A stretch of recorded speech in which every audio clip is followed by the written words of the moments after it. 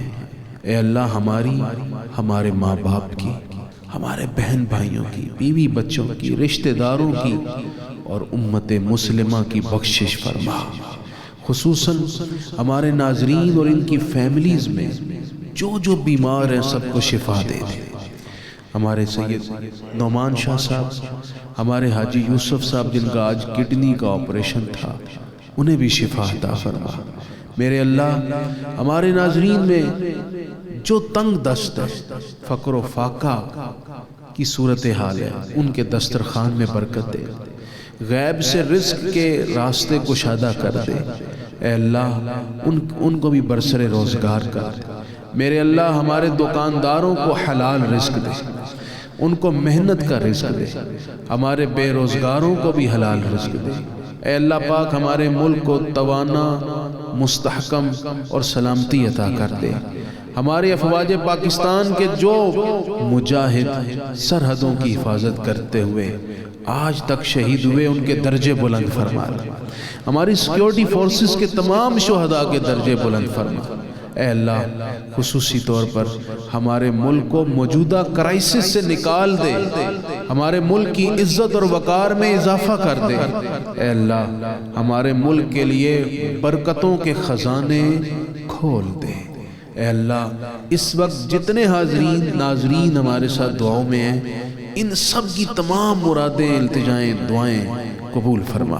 وصلی اللہ تعالی علی النبی الکریم الامین وعلی آلہ وصحبہ آمین. ناظرین کرام ہمارے ساتھ رہیے، انشاءاللہ آپ بھی افطار کیجئے، ہم بھی افطار کریں گے، اور جب لوٹیں گے تو رشتوں کے حسین سی بنت کے اوپر انشاءاللہ گفتگو کریں گے. جا کے لوٹ کے واپس آتے ہیں.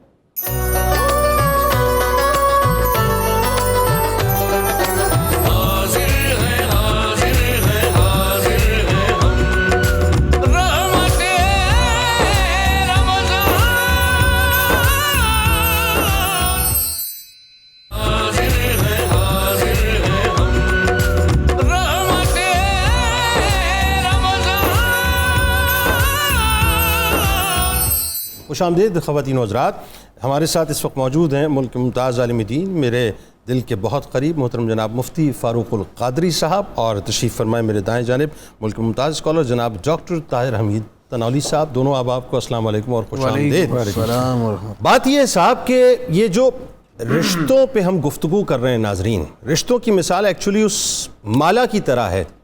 یعنی میں اس کی مثال آپ کو ذرا فزیکلی سمجھاؤں کہ یہ میرے ہاتھ میں اس وقت تسبیح ہے ناظرین.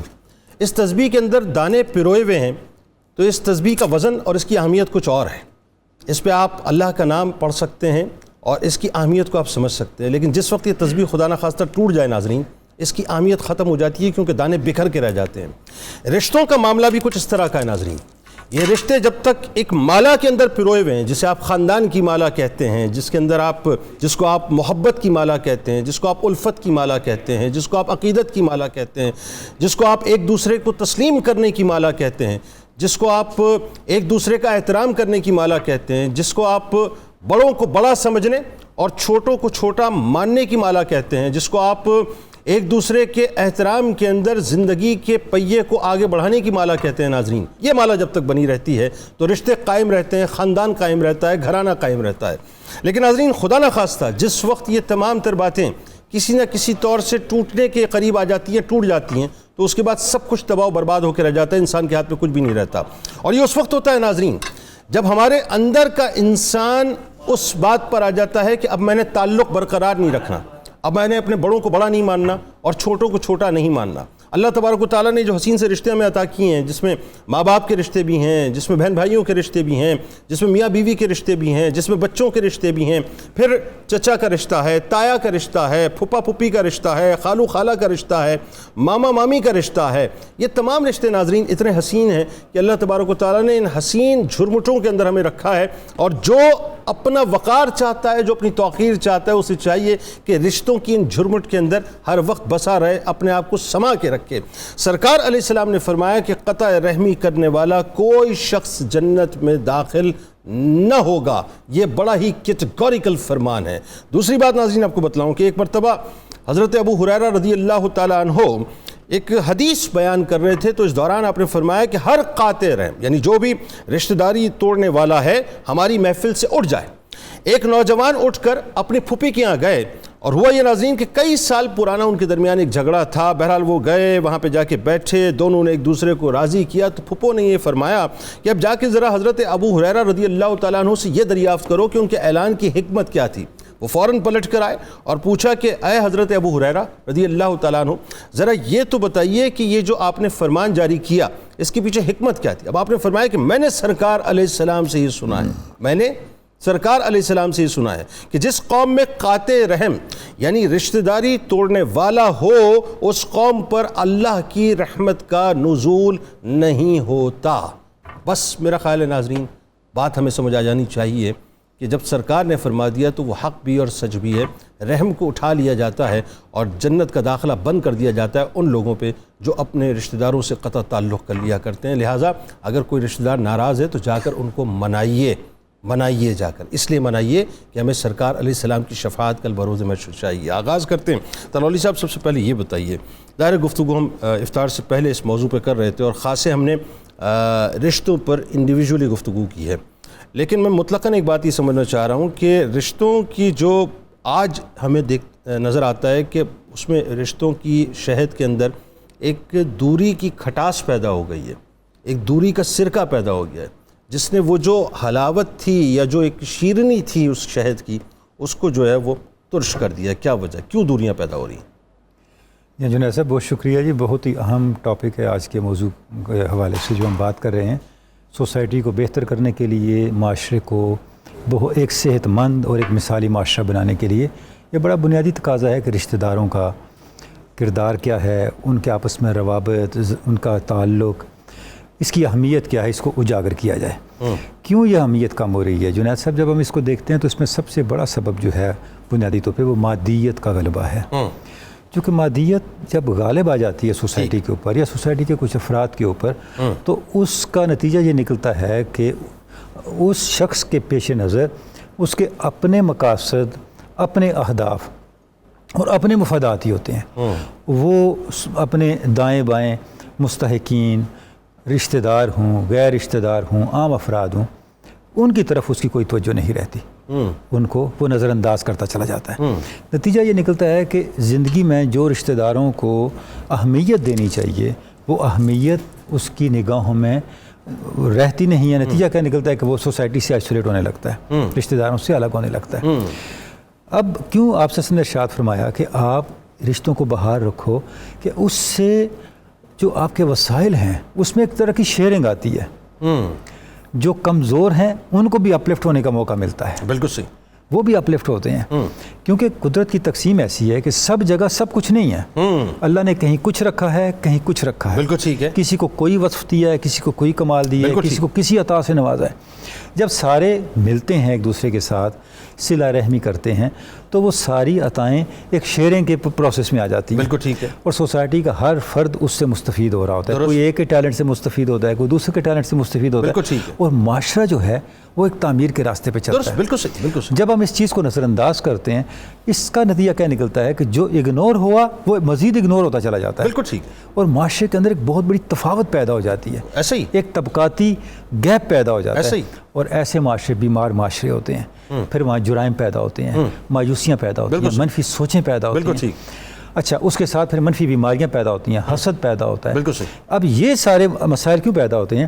جب ہم رشتہ داروں کے درمیان وہ قربت صحت مند نہیں رکھتے جو قربت رکھنی چاہیے اور جس کا حکم دیا گیا ہے۔ بالکل ٹھیک ہے۔ یعنی آپ صلی اللہ علیہ وسلم نے جو ارشاد فرمایا کہ آپ آپس میں مل کے رہو، جو بھی صلہ رحمی کرے گا اس کی زندگی میں برکت ہوگی، اس کی رزق میں برکت ہوگی۔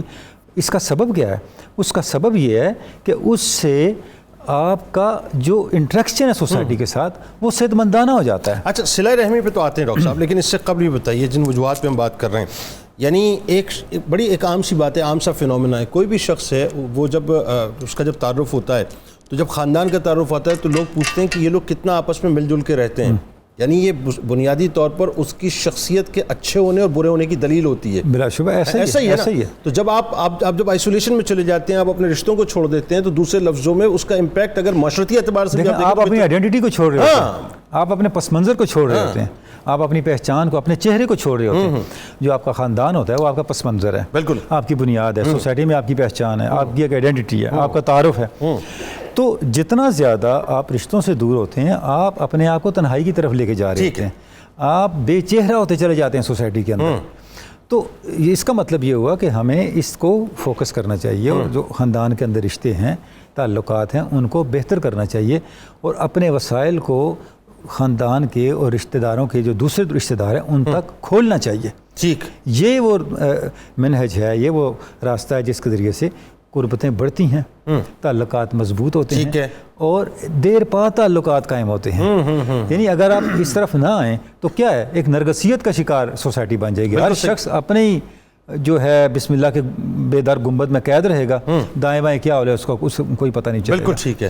تو اس سے ایک صحت مند معاشرہ جو ہے۔ اچھا یہ تبدیلی کب آنا شروع ہوئی، ذرا یہ بتائیے کہ مثال کے طور پہ ہم نے تو اپنا براٹ اپ اسی طرح دیکھا ہے کہ جی وہ چاچے ہیں، مامے ہیں، تائے ہیں، پھپھیاں ہیں، پھپھا ہیں، خالو ہیں، خالائیں ہیں، ایک کنبہ قبیلہ رشتہ داروں کا آنا جانا، ساری چیزیں۔ آج میں دیکھتا ہوں خال یہ باتیں نظر آتی ہیں۔ دیکھیں جی بات یہ ہے کہ خود ہمارے اپنے میں بھی اسی نسل سے ہوں کم و بیش، جیسے آپ بات کریں ہمارے بچپن آپ تو میں ہمارے بزرگ ہیں، نہ کریں جیسے ہی آپ تو ہمارے بزرگ ہیں، عمر میں آپ سے چھوٹے ہی ہیں۔ یہ اعزاز آپ نے، میں دور قدیم کا نہیں ہوں، یہ گزارش یہ کر رہا ہوں کہ ہم نے خود دیکھا بچپن میں کہ ہمارے بڑے آتے تھے گھروں میں، رات کو آتے تھے، گھنٹوں بیٹھتے، بات چیت ہوتی، دکھ سکھ شیئر ہوتے، ایسا ہی، اور ہم نے اپنے بزرگوں کی باتیں انہوں سے سنی، بالکل ایسا، آباء و اجداد کی باتیں سنی، بالکل ایسا۔ آج حالت یہ ہے کہ نئی نسل کو اپنے دادے تک کا نہیں پتہ ہوتا، ایسا ہی۔ اچھا اس کا ایک بڑا سبب ہمارا لائف سٹائل بھی ہے۔ دیکھیں یہ جو ٹیکنالوجی نے آپ کے لائف سٹائل کے اندر ایک سپیس لے لیا ہے، اس نے بھی ایک بہت زیادہ گیپ پیدا کیا ہے۔ اچھا اس کا نتیجہ کیا نکلا کہ ہر شخص اپنی ذات کے اندر اتنا مگن ہو گیا ہے کہ اس کی دائیں بائیں سے توجہ ہٹ گئی ہے۔ یہ بھی بہت بڑا فیکٹر آیا ہے۔ ٹھیک ہے، اور میں یہ سمجھتا ہوں کہ اس فیکٹر کو بھی ہمیں نظر انداز نہیں کرنا۔ اچھا پھر ایک اور چیز جو مجھے لگتا ہے، مجھے ایسا لگتا ہے کہ اب جو نئی پوت ہے اس کے ذہن میں تصور یہ ہے کہ ہمیں اپنی زندگی خود گزارنی ہے، تو وہ والدین کی ڈومیننسی کو جب وہ برداشت نہیں کر رہے کچھ ایسے کہ وہ ماموں کی سنیں یا چاچا کی سنیں یا خالہ کی سنیں یا پھپھو کی سنیں، تو وہ تو روادار ہی نہیں ہے اس بات کے، وہ کہتے ہیں جی کہ ہمارے معاملے کے اندر کوئی انٹرفیئر نہ کرے، ایون وہ والدین کو بھی اجازت نہیں دیتے۔ یہ بھی ایک تصور پیدا ہو گیا۔ دیکھیں نا جب آئسولیشن میں چلے گی سوسائٹی یا کوئی نسل آئسولیشن میں چلی گئی تو اس کا لازمی نتیجہ یہ ہے کہ وہ اپنے اس ڈومین میں کسی کی انٹرنس تو برداشت نہیں کرے گا۔ بالکل صحیح، وہ تو تب برداشت کر رہے ہیں جب اس کے مقام کو مانتا ہو، بالکل صحیح، اس کے مقام کو تسلیم کرتا ہو، بالکل صحیح، اور شعوری طور پہ اس کے سامنے اس کے بڑوں کی کوئی اہمیت ہو۔ تو اب یہ جو آئسولیشن میں ہمارے نسل جا رہی ہے، اس آئسولیشن کو ایڈریس کرنے کی ضرورت ہے۔ ٹھیک ہے، ٹیکنالوجی کے استعمال کو پازیٹیو ڈائمنشن تک رکھنے کی ضرورت ہے۔ یعنی ہمارا سوشل میڈیا ہے، انٹرنیٹ ہے، کمپیوٹرز ہیں، موبائلز ہیں، ٹی وی پروگرامز ہیں، یہ جتنی چیزیں ہیں انہوں نے بھی تو ہمارا سپیس لیا ہے نا سوشل لائف۔ سر انہوں نے تو اصل اسپیس تو انہوں نے لے لیا نا، اصل اسپیس ہی انہوں نے لیا۔ اچھا اب آپ یعنی میں عموماً ایک جملہ کہتا ہوں کہ یہ جو فیس بک ہے یہ آپ کا ماما بن گیا ہے، یہ جو ٹویٹر ہے یہ آپ کا چچا بن گیا ہے، اور یہ جو انسٹاگرام ہے یہ آپ کی خالہ بن گئی ہے، گھر میں 4 بندے بیٹھے اور ہیں، ٹک ٹاک آپ کی جو ہے پھپھو بن ماں گئی ہے، باپ بیٹا بیٹی بیٹھے ہیں اور اپنے ساتھ ہی مگن ہے بس، بالکل صحیح، بالکل ایسا، انہیں ایک دوسرے کے ساتھ کوئی رابطہ نہیں ہے۔ کوئی رابطہ نہیں، بالکل ٹھیک ہے۔ تو یہ جو ٹینڈنسی ہے یہ ٹینڈنسی بڑی نیگیٹو ہے، کیونکہ ایٹ دی اینڈ اس سے کیا ہوتا ہے کہ ہر شخص ایک دوسرے کے قریب ہوتے ہوئے اجنبی ہو جاتا ہے۔ ایسا ہی، ایسا ہی، آپ کی ویلیوز، آپ کی اقدار، آپ کی ٹریڈیشنز، یہ ساری پھر آپ کے ہاتھ سے نکلنے لگتی ہیں۔ ایک اور بات بتائیے، جیسے پہلے گھروں کے فیصلے ہوتے تھے، مثال کے طور پہ گھر کے بڑے بیٹھتے تھے تو باپ جو ہے وہ اپنا بچوں کے ماموں کو بلا لیا کرتا تھا، باپ جو ہے وہ اپنا بچوں کے چاچا کو جمع کر لیا کرتا تھا، باپ جو ہے بچوں کی پھپھی کو جمع کر لیا کرتا تھا، باپ جو ہے بچوں کی خالہ کو جمع کر لیا کرتا تھا، ایک کنبہ بیٹھتا تھا اور گھر کے اندر اگر کوئی فیصلہ کرنا ہوتا تھا تو یہ سب بڑے مل کے کرتے تھے۔ آج لگتا ہے ایسا ہے کہ بچے کہتے ہیں کہ صاحب گھر کے کسی فیصلے کے اندر، کسی معاملے کے اندر باہر کے کسی آدمی کی انٹرفیرنس نہیں ہونی چاہیے۔ کیا یہ بھی ایک نقصان ہوا ہے کہ جس کی وجہ سے رشتہ دار بہت دور اچھا، چلے؟ اب آپ دیکھیں، ہمیں یہ بھی دیکھنا ہے کہ وہ بلا جو لیتے تھے وہ بلا تب لیتے تھے کہ وہ پہلے سے بلائے ہوتے تھے، یعنی مسلسل انگیجمنٹ چل رہی ہوتی تھی، مسلسل انوالومنٹ تھی۔ اب مسلسل انوالومنٹ تو آپ نے رکھی نہیں، سال کے بعد عید کے دن کی طرح آپ ایک مسئلہ حل کرنے کے لیے بلائیں گے تو پازیٹیو کے بجائے تو نیگیٹو نتائج دے گا نا، اس سے ریپلشن پیدا ہوگی، اس سے ریئیکٹ کرے گی نئی نسل۔ تو ایک مسلسل رابطے کی ضرورت ہے، ایک مسلسل انٹریکشن کی ضرورت ہے۔ وہ جو انٹریکشن جو اپنائیت پیدا کرے گی، اس اپنائیت کے نتیجے میں جس طرف آپ اشارہ کر رہے ہیں، یہ چیزیں ایک ثمرور انداز سے، ایک نتیجہ خیز انداز سے بالکل ٹھیک۔ اس پہ گفتگو کرتے ہیں۔ اللہ دیتا صاحب ہمارے ساتھ وہاڑی سے ہیں، السلام علیکم۔ وعلیکم السلام، پپلی اڈا وہاڑی سے اللہ دیتا شاکر سنگا تمام آپ کی ٹیم کو ادبن سلام عرض کرتا ہے، اور طاہر حمید تنولی صاحب کو بھی وہ اس بزم میں تشریف لائے، ہم ان کو بھی خوش آمدید کہتے ہیں۔ جی بہت شکریہ جناب۔ ہاں جی، اور اس کے علاوہ کیونکہ وہ کہتے ہیں نا فیس بک آ جائے، ٹویٹر آ جائے، نیٹ آ جائے، آج بھی حوالہ جو ہے نا وہ کتاب ہی سے دیا جاتا ہے۔ بالکل ٹھیک ہے۔ اسی طرح جس طرح کتاب سوال اللہ دیتا صاحب سوال کیجیے پلیز۔ کبھی ہم فراموش نہیں کر سکتے، سوال کیجیے، کیونکہ ان کی جو دانشورانہ بات میں گزارش کروں گا، بالکل اس وقت موقع نہیں ہے، میں آپ کی کسی دن گفتگو بہت تفصیل سے سنوں گا انشاءاللہ MCR میں بیٹھ کے، لیکن اس وقت صرف سوال کیجیے۔ بہت شکریہ آپ کے ہمیں کال کرنے کا۔ عظمیٰ اکرم صاحبہ اسلام آباد سے ہمارے ساتھ ہیں، السلام علیکم۔ جی السلام علیکم۔ وعلیکم السلام۔ جی عظمیٰ صاحبہ۔ جی میرا سوال بھائی یہ ہے کہ جو رشتہ داروں کے حقوق ہیں، ظاہر ہے ہم اپنی تربیت سے سیکھتے ہیں۔ بالکل ٹھیک ہے۔ آپ جو آج کے ہم لوگ یہ بھی ایک بات ایمان ہے ہمارا کہ نیک اولاد صدقہ ہی جاریہ ہے، والدین کی تربیت کی بدولت ہی الحمدللہ یہ بھی اللہ پاک عطا کرتے ہیں۔ تو آج کے والدین جو بچیوں کی تربیت کر رہے ہیں کہ اکیلے رہنا ہے، کسی کے سے نہیں آنا، تو یہ بھی تو ہمارے آج کے رشتہ داروں کے حقوق پورا نہ ہونے میں سب سے بڑا سبب ہے۔ ویری امپورٹنٹ کوشچن کہ آج کے والدین جو بچیوں کی تربیت کر کے بھیج رہے ہیں کہ تم جا رہی ہو لیکن تم نے آئسولیشن میں جانا ہے، اکیلے جانا ہے، اس پہ گفتگو کریں گے، اور اس کی وجہ سے ریلیشنز جو ہیں وہ ختم ہو رہے ہیں۔ ایک اور کالر آصف حسین صاحب ہمارے ساتھ ہیں، ٹرک سے، السلام علیکم۔ السلام علیکم جی۔ جی وعلیکم السلام جناب۔ جناب بھائی میں تھوڑا یہ حکمرانوں کے بارے میں بات کرنا چاہتا ہوں۔ یہ جو حکمران ہے ہمارے، یہ تو ان کے پاس اللہ کا دیا سب کچھ ہے، جانیں بھی ہے، دولت بھی ہے، سب کچھ ہے، لیکن یہ پھر بھی ہمارے غریبوں کے بارے میں کوئی نہیں سوچتے، آپس میں لڑتے رہتے ہیں، اور جو ہے وہ ان کا ہماری عوام کے آصف صاحب بات یہ نوحہ جو ہے وہ 74 برسوں سے ہم پڑھ رہے ہیں، اللہ تعالیٰ عقل سلیم عطا کرے، کوئی فائدہ نہیں ہے ان باتوں کا، کوئی فائدہ نہیں ہے، میں بہت باتیں کر چکا اس بارے میں، ہم بھی کرتے رہتے ہیں، کوئی فائدہ نہیں ہے، اللہ سے دعا کیجیے اللہ تعالیٰ بس ہمیں وہ لوگ عطا کرے جو اس ملک سے سنسیئر ہو۔ ایک اور کالر کو شامل کرتے ہیں، میاں غلام مرتضیٰ صاحب ٹوبہ ٹیک سنگھ سے، السلام علیکم۔ السلام سر، میاں غلام مرتضیٰ تحصیل گوجرا ضلع ٹوبہ ٹیک سے بول رہا ہوں سر۔ جناب فرمائیے میاں صاحب۔ سر میں آپ کا پروگرام بہت شوق سے دیکھتا ہوں، بہت شکریہ۔ تو میرا علماء کرام سے یہ سوال یہ ہے کہ قصر نماز یا قضا روزے کی جو ہے کتنے کلومیٹر کے بعد بنتی ہے؟ اوکے بالکل آپ کو بتاتے ہیں، بہت شکریہ آپ نے ہمیں جوائن کیا۔ قصر نماز اور قضا روزہ، پہلے اسی کا جواب دے دیجیے، یعنی قصر نماز کتنے کلومیٹرز کے بعد بنتی ہے؟ 92 کلومیٹرز کے سفر پر آپ روانہ ہیں، ٹھیک ہے، تو آپ اپنے شہر سے جیسے ہی نکلیں گے آپ قصر نماز ادا کریں گے۔ اور روزہ اگر مطلب نکل جائے تو قضا اس کی کیسے ہوگی پھر؟ رمضان شریف کے بعد کسی بھی دن آپ ایک روزہ رکھ لیں گے۔ بالکل ٹھیک ہے۔ اب ذرا یہ بتائیے، یہ موضوع بڑا اہم ہے کہ لڑکیوں کو جو تربیت کر کے نہ بھیجنا صحیح طرح سے، ہم نے وقفے پہ بھی جانا لیکن ابھی کامنٹ پورا کریں۔ جی اس بارے میں گزارش یہ ہے کہ اس کا پھر نقصان نسل در نسل چلتا ہے۔ دراصل یہ تربیت جو آپ اپنی بیٹی کو دے رہے ہیں کہ وہ اپنے شوہر کو لے کے پہلے سب سے اس کو والدین سے دور کر کے الگ گھر میں کرے گی، بالکل، تو پھر کل جب اس کی آگے اولاد ہوگی وہ بھی اپنے ماں باپ کے ساتھ ایسے ہی کرے گی۔ بالکل صحیح۔ تو آپ ایک نسل در نسل آئسولیشن کی طرف اپنی نسل کو ڈال رہے ہیں، رشتوں کو کمزور کر رہے ہیں۔ یعنی والدین یہ جو تربیت کر کے بھیجتے ہیں غلط ہے، غلط ہے، ان کو علیحدہ نہیں ہونا چاہیے۔ تربیت یہ کرنی چاہیے کہ جہاں جا رہی ہو اس گھر میں سب کو جوڑ کے رکھو. اور یقین جانیے ہم ابھی بھی ان خاندانوں میں باتیں سنتے ہیں جہاں کوئی ایسی خاتون ہو جو اپنے نفس کو سارے خاندان کو جوڑنے کے لیے قربان کرے. لوگ اس کی عزت, اس کے وقار, اس کی قربانی کی مثال دیتے ہیں کہ یہ لڑکی پورے خاندان کو جوڑے ہوئے, خاندان کو جوڑ. تو آپ اپنی اولادوں کی ایسی تربیت, واہ, نہ کہ آپ کی بچی کی یہ مثال دی جائے. کتنی کمال بات مفتی صاحب نے فرمائی ہے, اور یہ بالکل صحیح بات ہے. آپ ذرا محسوس کیجئے گا, خاندان میں لوگ مثال, بھائی اس کو دیکھو, اس کو, وہ جو ہے نا ان کی بیٹی جو ہے, کیا اس کی ماں نے تربیت کی ہے بھائی, آ کے وہ تو چھا گئی خاندان کے اوپر, پورے خاندان کو سمیٹ کے رکھا ہے. اور پھر ایک اور پرسیپشن, اس کو دیکھو, آئی آتے اس نے ہرا بھرا گھر جو ہے برباد کر دیا, آگ لگا کے چلی گئی, لے کے اپنے پلو سے باندھ کے اپنے شوہر کو چلی گئی. یہ دو پرسیپشنز ہیں.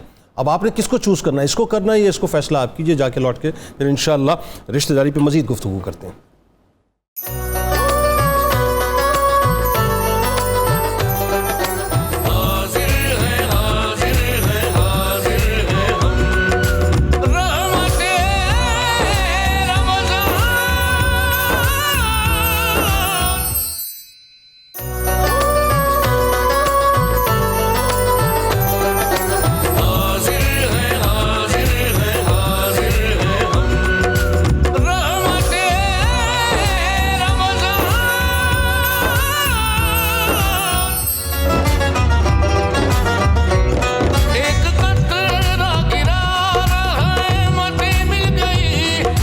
خوش آمدید خواتین و حضرات, ایک بار پھر میں حاضر خدمت, اور موضوع بڑا دل کو چھو لینے والا ہے, دل میں گداس پیدا کرنے والا ہے, دل کے اندر ایک سوز اور پیار پیدا کرنے والا. اور اللہ کرے کہ ہماری جو دل کی سخت زمین ہے اس میں تھوڑی سی زرخیزی پیدا ہو جائے, کہ ایکسیپٹنس پیدا ہو جائے لوگوں کی, جو رشتوں کی ایکسیپٹنس ہے وہ پیدا ہو جائے. مفتی صاحب, اگر رشتوں کی ایکسیپٹنس پیدا نہیں ہوتی تو ظاہر ہے اس کا دوسرا پہلو بڑا خطرناک ہے, اور وہ ہے قطع رحمی کا.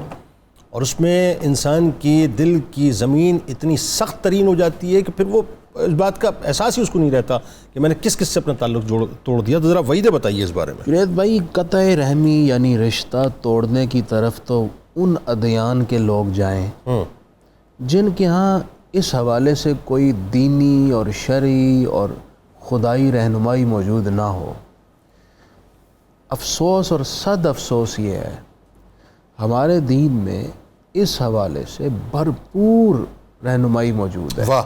اور ہم پھر بھی اپنی انا, اپنی خود غرضی اور اپنے اہداف اور پرائیورٹیز کی وجہ سے رشتے توڑتے ہیں. ایسا ہی سورۃ الرعد کی آیت نمبر 25 میں اللہ تعالیٰ نے بدبختوں اور بدبختوں کی علامتوں کو ذکر کیا. وہ کیا؟ ان میں سے ایک یہ بیان فرمائی, بہت ساری ان میں سے ایک ہے, وَيَقْطَعُونَ مَا أَمَرَ اللَّهُ بِهِ أَن يُوصَلَ.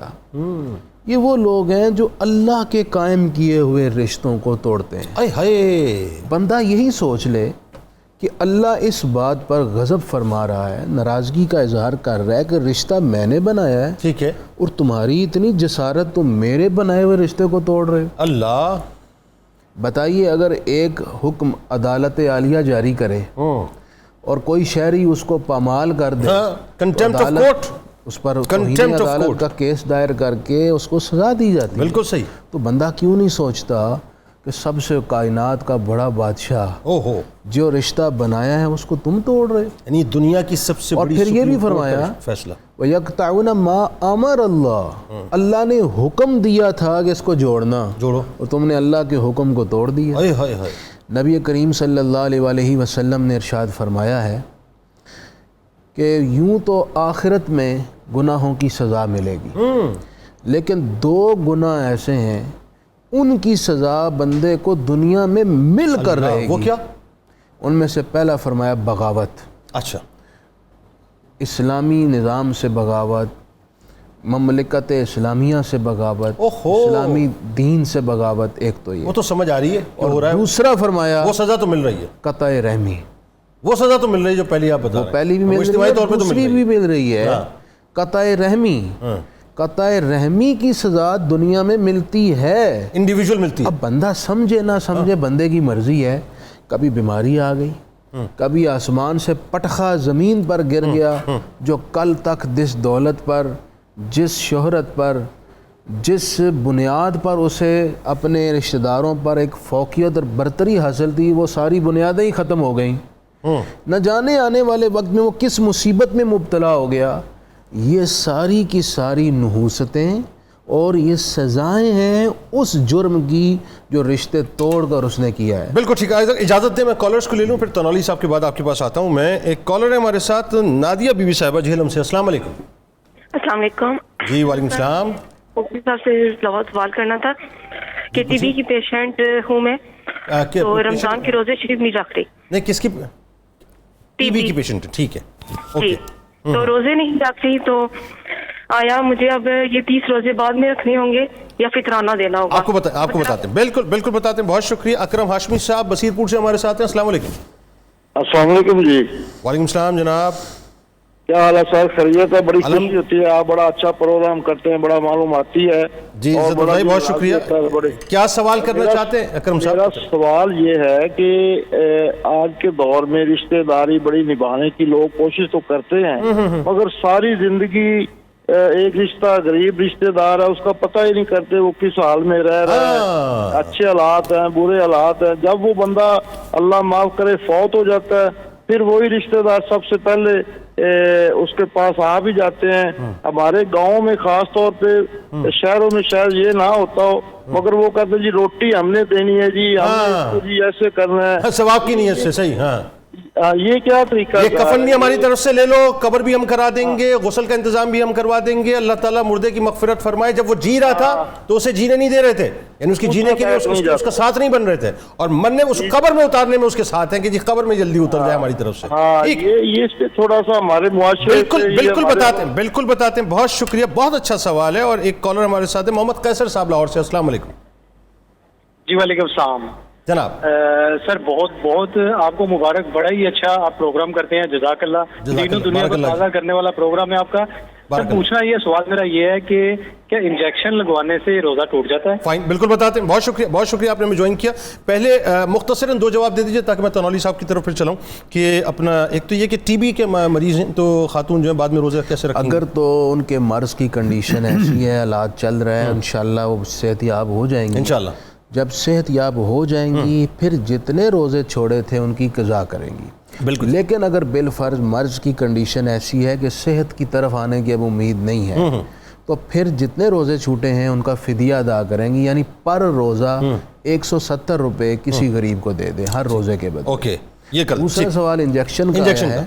انجیکشن لگوانے سے روزہ نہیں ٹوٹتا، چاہے آپ وینز میں لگائیں یا گوشت میں لگائیں، روزہ نہیں ٹوٹے. بالکل ٹھیک ہے. ڈاکٹر صاحب یہ بڑا ریلیونٹ کوشچن ہے اور اسی سے پھر آگے جا کے میں تھوڑی سی اور بات نکالوں گا. پہلے تو مجھے بتائیے، غریب رشتہ دار ہیں، زندگی بھر نہیں پوچھ رہے، نہ ان کی مدد کر رہے ہیں. اب دیکھیں نا، رمضان آ گیا، اپنے گھر میں انجوائے کر رہے ہیں، غریب کا پتہ ہی نہیں ہے. وہ رشتہ دار بیچارے مر رہے ہیں، بلکہ اون بھی نہیں کرتے، رشتہ داری بھی اون نہیں کرتے. ہاں جب وہ مر جائے گا کھانا بھی ہماری طرف سے ہوگا، تیجا بھی ہماری طرف سے ہوگا، دسواں بھی ہماری طرف سے ہوگا، کفن بھی ہم دیں گے، غسل بھی ہم کرائیں گے، قبر بھی ہم دیں گے. کیا رویہ یہ؟ جی جنید صاحب، یہ بنیادی طور پہ جو تعلق ہے خاندان کے ساتھ اس کی اہمیت کو نہ سمجھنے کا اور اس کے بارے میں اللہ اور اس کے رسول کے احکامات سے غافل ہونے کا نتیجہ ہے. ٹھیک.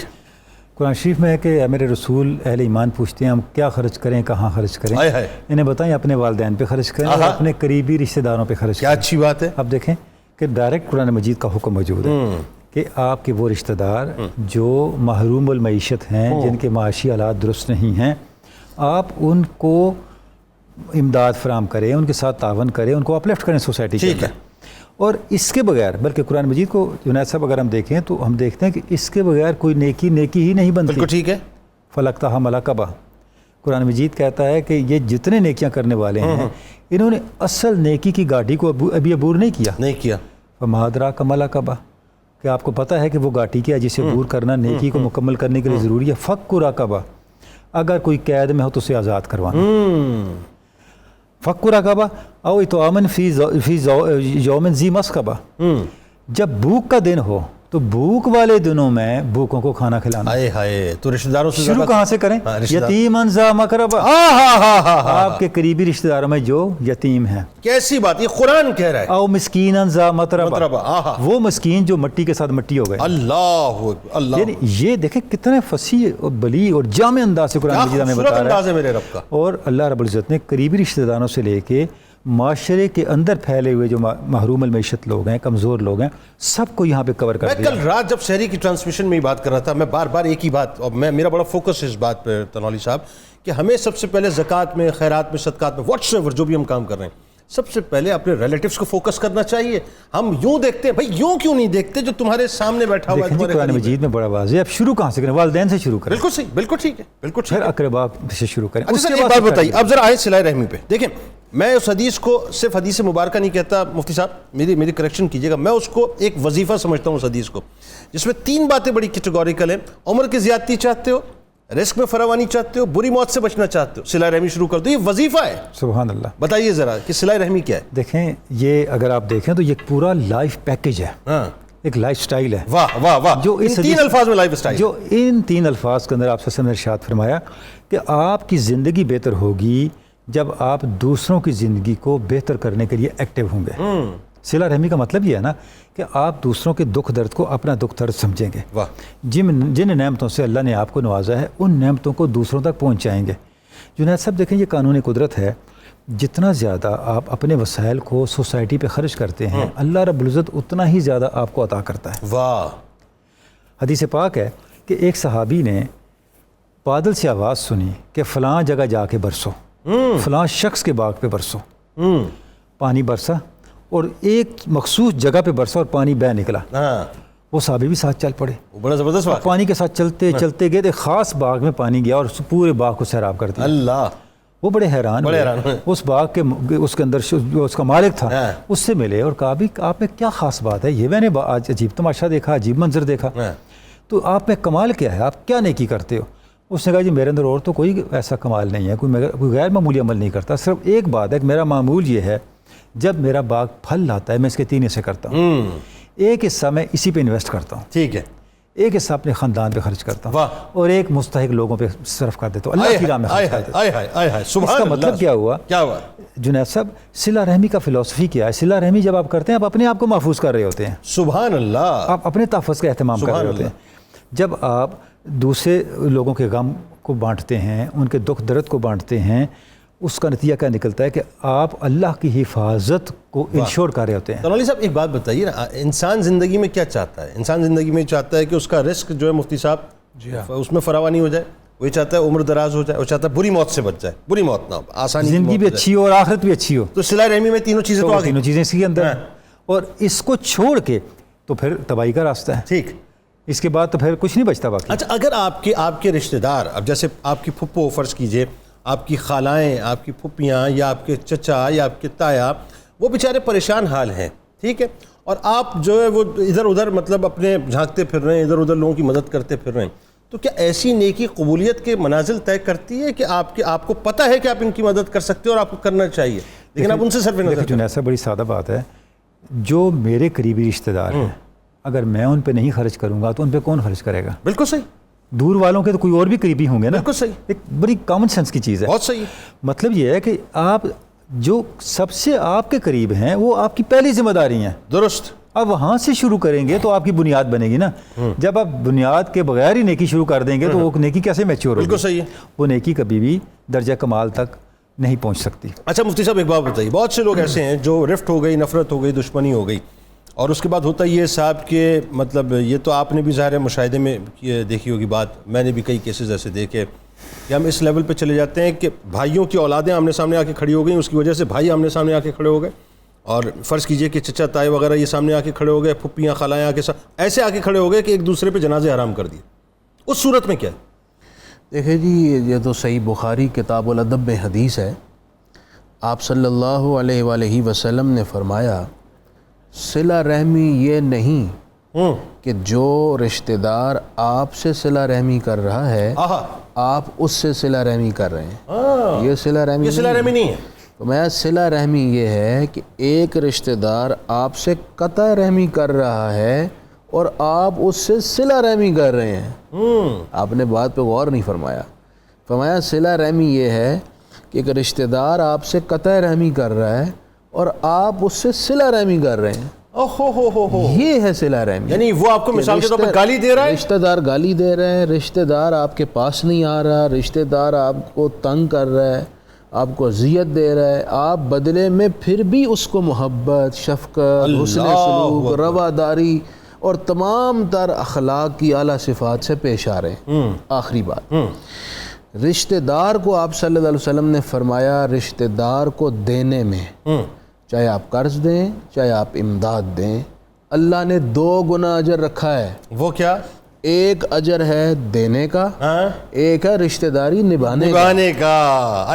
اور تیسری بات، رشتہ دار کو جو آپ دے رہے ہیں آپ احسان نہیں کر رہے، آتی ذل قربا حق کا ہو، یہ اس کا حق تھا جو اسے آپ دے رہے ہیں۔ آپ نے جو پہلے کہا تھا اگر نہ دیا تو کیا ہوگا، نہ دیا تو ہوگا یہ کہ آپ نے اس کا حق اسے نہیں دیا، اللہ سوال کرے گا۔